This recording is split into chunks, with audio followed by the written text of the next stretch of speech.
Assalamualaikum warahmatullahi wabarakatuh. Perkenalkan, kami dari kelompok 3 akan mempresentasikan tentang materi pengangguran. Perkenalkan anggota kelompok kami. Yang pertama itu ada Naufal Zudi, ada Muhammad Rifan Khalid, ada Heliana Pramesti Maharani, ada Herlian Windy Atifa, ada Muhammad Ali Prakoso, ada Cindy Indah Eliza, dan Taskia Koirunisa.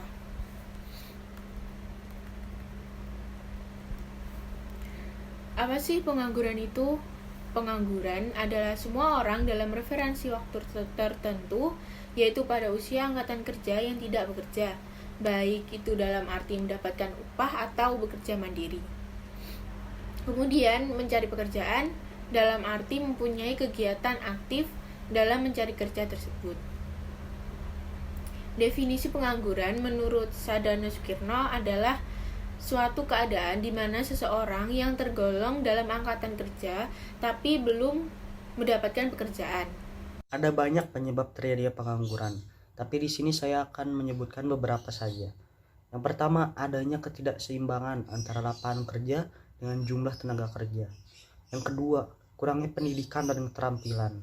Ketiga, kemiskinan. Keempat, domisili yang jauh dari tempat yang banyak membuka lapangan kerja. Kelima, terjadinya PHK. Keenam, keberadaan pasar global yang lebih bebas. Ketujuh, tingginya tingkat kemajuan teknologi dan informasi. Berikut adalah perhitungan pengangguran. BPS mendefinisikan angkatan kerja atau labor force sebagai jumlah populasi yang bekerja dan tidak bekerja. Rumusnya adalah angkatan kerja sama dengan jumlah yang bekerja ditambah jumlah yang tidak bekerja. Selain itu, juga mendefinisikan tingkat pengangguran atau unemployment rate sebagai persentase dari angkatan kerja yang tidak bekerja. Tingkat pengangguran sama dengan jumlah yang tidak bekerja per angkatan kerja dikali 100. Selanjutnya, memakai hasil survei yang sama untuk menghasilkan data menyangkut partisipasi angkatan kerja. Tingkat partisipasi angkatan kerja atau labor force participation rate mengukur persentase dan seluruh populasi orang dewasa yang tergolong angkatan kerja. Rumusnya, tingkat partisipasi angkatan kerja sama dengan angkatan kerja dibagi populasi jumlah orang dewasa dikali 100. Masalah pengangguran dan kebijakan pemerintahan dalam mengatasi pengangguran. Pengangguran adalah masalah ekonomi yang utama dan sering terjadi pada masyarakat. Masalah tersebut dapat memunculkan efek buruk yang bersifat ekonomi, politik, sosial. Pada kebanyakan negara, masalah perekonomian yang paling utama dihadapi oleh setiap negara adalah masalah pengangguran. Pengangguran adalah di mana keadaan tanpa pekerjaan yang dihadapi oleh segolongan orang yang telah berusaha mencari pekerjaan tetapi tidak mendapatkannya. Berdasarkan cirinya, pengangguran dapat digolongkan sebagai berikut. 1. Pengangguran terbuka tercipta sebagai pertambahan lowongan pekerjaan yang lebih rendah dari pertambahan tenaga kerja. Yang kedua, pengangguran tersembunyi di mana terjadi dalam sektor pertanian dan jasa. Yang ketiga, bermusim terjadi pada sektor pertanian dan perikanan. Yang keempat, setengah menganggur, yaitu penghijrahan atau migrasi dari desa ke kota yang sangat pesat. Kebijakan pemerintahan yang harus dilaksanakan adalah pemerintahan memberikan bantuan wawasan, pengetahuan, dan kemampuan jiwa kewirausahaan untuk usaha kecil dan menengah atau UKM berupa bimbingan teknis dan manajemen, memberikan bantuan modal lunak jangka panjang dan perluasan pasar, serta memberi fasilitas khusus agar dapat secara mandiri dan andal bersaing di bidangnya. Pemerintah juga harus melakukan penambahan, pembangunan, dan pengembangan kawasan-kawasan khususnya di daerah terpencil atau tertinggal sebagai prioritas dengan membangun fasilitas transportasi dan komunikasi akan membuka lapangan kerja bagi para pengangguran di berbagai jenis maupun tingkatan. Pemerintah juga harus membangun lembaga sosial yang dapat menjamin kehidupan pengangguran seperti PT, Jaminan Sosial Tenaga Kerja, atau PT Jamsostek. Pemerintah dapat menyederhanakan perizinan dan peningkatan keamanan karena terlalu banyak jenis perizinan yang menghambat investasi baik penanaman modal asing maupun penanaman modal dalam negeri. Yang terakhir, pemerintah membangun sektor pariwisata dan kebudayaan Indonesia, khususnya di daerah-daerah yang belum tergali potensinya, dengan melakukan promosi-promosi ke berbagai negara untuk menarik para wisatawan asing, mengundang para investor untuk berpartisipasi dalam membangun dan mengembangkan kepariwisataan dan kebudayaan yang nantinya akan berkembang untuk menyerap tenaga kerja di daerah setempat. Berikutnya ada jenis-jenis pengangguran, yaitu yang pertama ada pengangguran berdasarkan penyebabnya terbagi menjadi 6. Yang pertama, pengangguran struktural, yaitu ketika para tenaga kerja tidak dapat mengikuti keterampilan yang diminta karena adanya perubahan struktur ekonomi. Kedua, ada pengangguran konjungtur, yaitu ketika para pekerja yang harus dikurangi pada saat produksi menurun karena berkurangnya permintaan. Hal ini dilakukan untuk mencegah kerugian yang lebih besar. Ketiga, ada pengangguran friksional. Pengangguran ini terjadi karena adanya sebuah kesulitan yang mempertemukan pencari kerja dengan lowongan pekerjaan.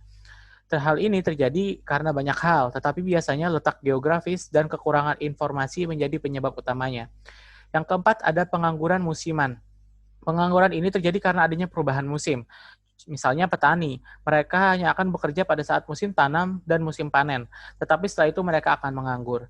Yang kelima ada pengangguran teknologi. Pengangguran ini terjadi karena yang dulunya dikerjakan dengan tenaga manusia, sekarang bisa dikerjakan dengan teknologi. Yang keenam yaitu pengangguran voluntary atau sukarela. Golongan ini adalah orang-orang yang menganggur dengan sukarela. Mereka sebenarnya bisa mendapatkan kerja, tetapi tidak mau atau sukarela tidak bekerja. Biasanya hal ini terjadi karena orang tersebut mendapatkan warisan atau faktor lain yang menyebabkan dia tidak perlu bekerja.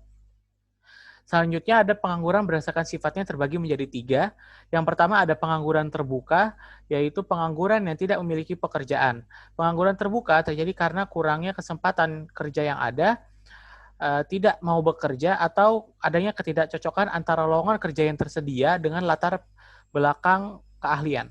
Kedua, ada setengah menganggur, yaitu para pekerja yang jam kerjanya kurang dari 35 jam per minggu. Yang terakhir itu pengangguran terselubung. Pengangguran ini terjadi ketika ada tenaga kerja yang tidak bekerja dengan maksimal. Dalam artian, sebenarnya dia bisa melakukan hal yang lebih, tetapi karena tidak dibutuhkan, maka ia menyimpan kemampuannya tersebut.